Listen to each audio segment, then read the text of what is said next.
இதுவரைக்கும் நீங்கள் செய்த இலக்கிய பணியை பற்றி கொஞ்சம் சொல்லுங்களேன். என்னுடைய இலக்கிய பணியை நான் 1991 ஆரம்பிச்சிட்டேன். அப்போ நான் மதுரை எஸ்பியாக இருந்தேன். அப்போ முதல்ல ஒரு சிறுகதை நான் வரதட்சணை பற்றி தினமணி கதிரில் வெளியிட்டேன். ஸோ அதோடு தொடர்ந்து அப்படியே பெரும்பாலும் இந்த சமுதாய விஷயங்களை பற்றி தான் நான் அதிகமாக எழுதியிருக்கிறேன். ஒரு ஆக்சிடெண்ட் பற்றி பிராச்சித்தம் அப்படின்னா ஒரு கதை எழுதினேன். அப்புறம் பெண் குழந்தை பிறக்கிறது பற்றி, அதனால எப்படி மக்கள் ஃபீல் பண்ணுறாங்க, அதனுடைய எஃபெக்ட் ஏற்கனவே பிறந்திருக்கும் பெண் குழந்தையினுடைய மனசு மேலே எப்படி நெகட்டிவாக வருது அப்படிங்கிறது கொஞ்சம் ரொம்ப ஒரு சென்சிட்டிவான ஸ்டோரி அது. அப்புறம் இந்த குடிப்பழக்கத்தை ஒரு கவிதை எழுதினேன். ஸோ பெரும்பாலும் நான் சமுதாய விஷயங்களை பற்றி தான் எழுதியிருக்கிறேன். இப்போது சமீபத்தில் நான் என்னுடைய இலக்கிய பணியை கொஞ்சம் தீவிரப்படுத்தினேன். ஒரு புத்தகத்தை எழுதினேன். அந்த புத்தகத்தை பற்றி நான் உங்களுக்கு சற்று விவரமாக சொல்ல விரும்புகிறேன். இதுதான் அந்த புத்தகம், குடும்பமே கோயில். இந்த புத்தகத்தில் நான் என்ன சொல்லியிருக்கிறேங்கிறது அந்த கதை சொல்லிங்கிற பகுதியிலிருந்து நாம் தெரிஞ்சுக்கலாம், அதனுடைய கருப்பொருள். அதை நான் சற்று படிக்க விரும்புகிறேன். அதில் என்ன சொல்லியிருக்கிறேன்னா, ஒரு அழகான கட்டடத்தை கட்ட நுண்ணியமான அமைப்பு, தரமான இரும்பு, சிமெண்ட், செங்கல் ஆகியவை தேவை.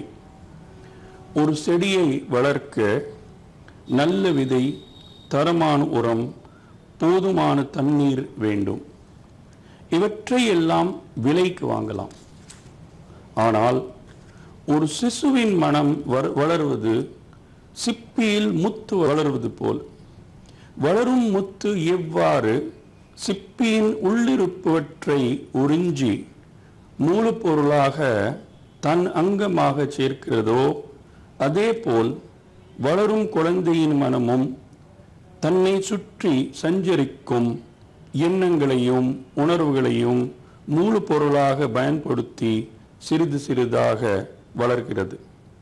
பெற்றோர்கள், உடன் பிறப்பவர்கள், சுற்றியுள்ளவர்கள் ஆகியவர்களின் எண்ணங்கள், உணர்வுகள், சந்தேகங்கள், பொறாமைகள், போட்டிகள், பேராசைகள் ஆகியவற்றை சிப்பிக்குள் வளரும் முத்து போல் தன் அங்கமாக ஏற்று வளரும் சிசுவின் மனம் அவரை வளர்ப்பவர்களின் பிரதிபலிப்பாகவே உருவாகிறது.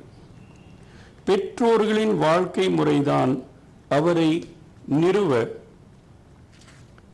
தேவைப்படும் இரும்பு, சிமெண்ட், செங்கல். நம் ஒழுக்கம், நம் மதிப்பீடுகள், நம் சிந்தனை முறை அவரை உண்டாக்கும் மூலப்பொருள்கள்.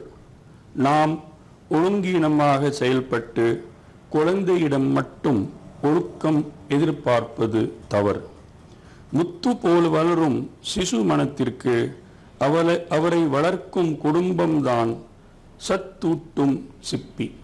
ஸோ இதுதான் இதனுடைய கருப்பொருள். இதில் என்ன ஆகுதுன்னா, ஒரு தம்பதிக்குள் அப்பப்போ சண்டை நடக்கிறதுனால, அவங்களுக்குள்ள பல பிரச்சனைகள் இருக்கிறதுனால, அந்த குடும்பத்தில் வளர்ந்து ஒரு பெண்ணுடைய மனம் எப்படி பாதிச்சிருக்கிறது, எப்படி ஒரு மனநோயாளியாக மாறியிருக்கிறார் என்பதை இதில் நான் காட்டியிருக்கிறேன். அப்புறம் கடைசியில் குடும்பத்தை பற்றி ஒருத்தர் அதில் பேசுறாரு.